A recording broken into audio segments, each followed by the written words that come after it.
know his book. It's well worth reading. And he has a chapter called Doing Good Badly, which I really love. He says, as we drive forward without stopping, even our generosity takes on the characteristics of a high-speed train, forcing compassion, wanted or not, right prescription or not, on everything unlucky enough to get in our path. Even a good heart can cause harm to ourselves or others if it has no rest in it. Love, too, requires rest, unstructured moments of intimate companionship, seeing, touching, and being with. Our presence and attention are the tangible manifestations of true love. And then he says, we become a nation of hectic healers, refusing to stop. In our passionate rush to be helpful, we miss things that are sacred, subtle, and important. And that's what I really see happening in this story with Jesus, is he notices things that are sacred, subtle, and important that other people might miss. So this is a sequence you might be familiar with from Mark 5. And it's the story of the healing of Jairus' daughter and the story of the woman with the hemorrhage. And the story of the woman with the hemorrhage is kind of sandwiched into the story of Jairus' daughter. So it begins, when Jesus had crossed again in the boat to the other side, a great crowd gathered around him, and he was by the sea. So right away we have this a kind of a hectic picture of Jesus with this crowd kind of gathering and pressing in on him. Then one of the leaders of the synagogue, now that's really important because they're not always interested in Jesus, but this one is. So this is kind of a high level request. One of the leaders of the synagogue named Jairus came, and when he saw him, he fell at his feet and begged him repeatedly, so over and over and over. My little daughter is at the point of death. Come and lay your hands on her so that she may be made well and live. And he says that over and over and over. I think all of us know those times when we're just desperate for something for someone we love. So this is a really urgent request from a very important person. So Jesus went with him. And a large crowd followed and pressed in on him. So I think we already kind of feel the drag of this crowd pressing in on him. Can he move fast enough? Now we get another story, different kind of time. Now there was a woman who'd been suffering from hemorrhages for 12 years. So we've gone from this story that's urgent, you got to do something right now for this very young person, to a woman who's been suffering for a very long time. And I think the story slows down, and notice how the narrator kind of lingers on the description. She had endured much under many physicians and had spent all that she had. We get her whole, like a sense of her whole struggle for the last 12 years. And she was no better, but rather grew worse. She'd heard about Jesus. So now we come into the present moment, and came up behind him in the crowd and touched his cloak. For she said, if I but touch his clothes, I will be made well. There's so much humility in her story. And immediately her hemorrhage stopped, and she felt in her body that she was healed of her disease. So the narrator actually takes us inside that woman's own experience of healing. So now we come, that we've kind of slowed down, and then we get this word immediately, but the immediately is still participating in this kind of slowed down story of the woman. Aware that power had gone forth from him, Jesus turned about in the crowd and he said, who touched my clothes? So there's all these people, all this hubbub around him, and he wants to know who made that little touch on his clothes. So his disciples are kind of frustrated. They say to them, you see the crowd pressing in on you. How can you say who touched me? I think the disciples, they're kind of stand-ins for us. And they were really in for that high level healing that they thought was going to happen. An important person, it's very urgent, and they're all running and they're all into this thing. And I think they're frustrated that Jesus wants to stop and pay attention to what's happening. This is this sacred moment that Jesus is going to attend to. And the others are not in that same place. They're not able to stop rushing to slow down. He looked all around to see who had done it. He doesn't stop. It's like, it's another version of going after the one sheep.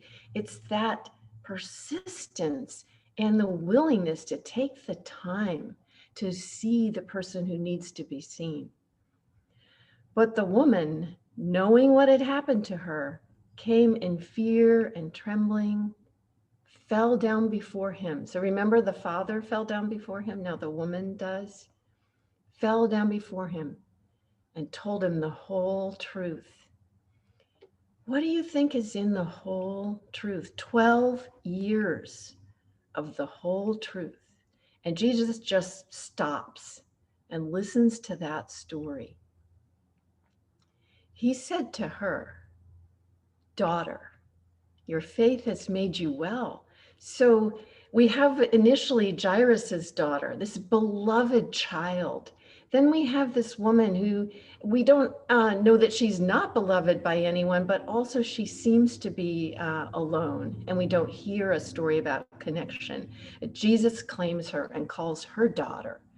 Your faith has made you well. And he affirms that she offered this touch, this sign of faith that created a channel for the power of God to work through that has healed her. Go in peace and be healed of your disease.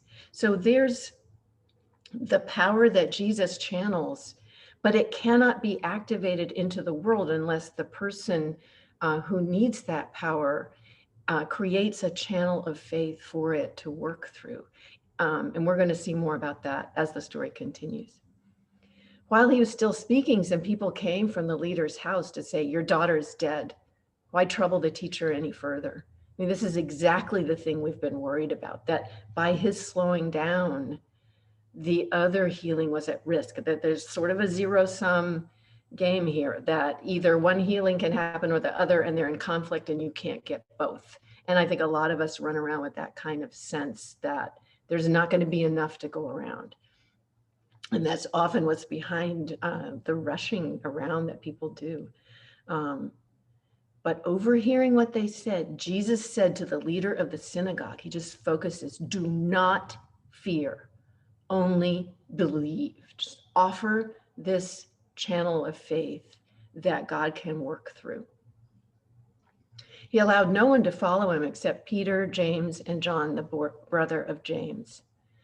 And by the way, those are the same, that's the same crew that are present for the Transfiguration. So that's kind of like, they're kind of the elders here.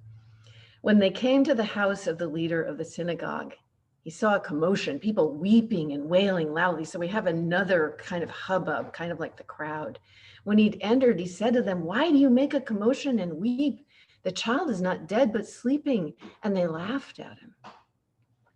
Then he put them all outside. This is, again, something that kind of happens in Mark, but we won't dwell on it. But he puts them all outside. He takes the distractions away so we can just focus now. And he took the child's father and mother and those who were with him and went in where the child was. We're going in now to this little room in the house where the child is.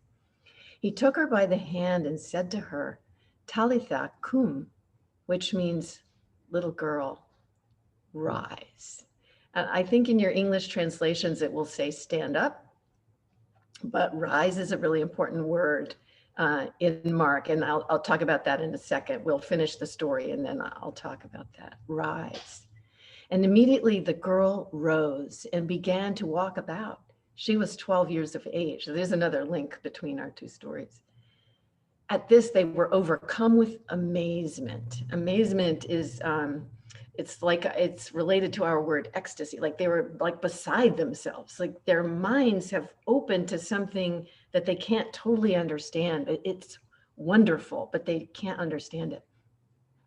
He strictly ordered them that no one should know this and told them to give her something to eat.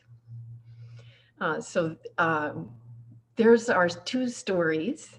And let's look at rising for a second. So I'm going to stop sharing this, and I'm going to share something else with you.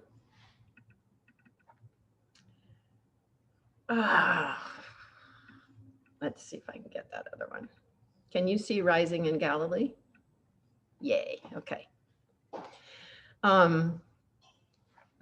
So all over Galilee, Jesus is raising people, not raising them from the dead, but raising them up. And at the very end of Mark, well, we'll talk about that in a second, but let's look at all these risings. So Peter's mother-in-law, he raised her up. The paralytic who's brought by his friends, rise, take your mat and walk. I say to you, rise, take your mat and walk. The man with the withered hand, rise into the midst of us, it says literally. I think your English translation is like, stand up and come over here or something like that, but it says literally, rise into the middle of us. And then we just had little girl, rise. The boy with the seizures, Jesus raised him and he was able to stand. Bartimaeus, who's blind, take heart, rise, he's calling you. And all of that is leading toward the empty tomb. He has been raised. He is not here. Look, there's the place they laid him. And then at the very end of Mark, it says to go back to Galilee and there you will see him. And Mark is a kind of interesting sort of circular gospel. It anticipates that you will read it again and that you will notice all these resurrections, small r resurrections happening all over Galilee. And that's just such a beautiful way of thinking about our own interactions with Jesus, that he raises us. He raises us up to new life in the midst of our ordinary lives. So you're about to go off into breakout rooms, and I want to kind of get you ready for that. We have some questions here that I think that your breakout rooms will have. And I have a link to this document, Jane. Oh, fantastic. Andrew has a link to the document. I guess that will show up in the chat. Right now. Okay. So just for tonight, we're going to ask you to pay attention only to the use of time in the story. So where it speeds up and where it slows down. There's a lot of other great stuff in the story, but we're paying attention to slowing down and maybe choosing to speed up when that's appropriate. And how the narrator takes time to pay attention to important details with some of the characters. Even no matter that the little girl's situation is so urgent, we stop and we learn a lot about the woman. So the Gospel of Mark uses what we call an omniscient narrator, a narrator who knows everything, to give the hearers a rich, multi-layered experience in which we can imagine the emotions and experiences of the characters. So I sometimes imagine that as a window into Jesus's compassionate gaze. He does not miss a detail. He slows down, he notices people, he listens to their stories, and the narrator kind of helps us have access to that. It's like what Muller says, Jesus pays attention to what is sacred, subtle, and important. And notice I'm always interested in biblical passages by where are the direct commands? Where does it just stop and tell you, do this? So one is do not fear, only believe. And I think that also lies behind the willingness to slow down. Don't fear. And then little girl, rise. So I think those are two really beautiful commands. So you have these questions for discussion, and I think you will be guided in that. I will stop my sharing while we head off into breakout rooms. Thanks, Jane. Art, you're going to facilitate the Q&A after the breakout rooms. But for now, I want to explain what's going to happen to everyone, especially if you've never used a Zoom breakout room before. I'm about to open the breakout rooms. We have 110 people or so on this call. I'm going to open 12 breakout rooms. I decided that we're going to do randomly assigned breakout rooms because it'd be way too hard to try to sort everyone into groups. You will see something pop up on your screen that says join room. I encourage you, please, to hit that button. It's pretty easy. I'm going to hit assign automatically, and I'm hitting create now. So you'll see that pop up on your screen. When you get to your breakout rooms, I will go ahead and broadcast the discussion questions to each room, but there's also a link to the document that James is looking at in chat now, and I'll broadcast that as well. So good luck, everyone. I will be here if you need me, and have a fun conversation.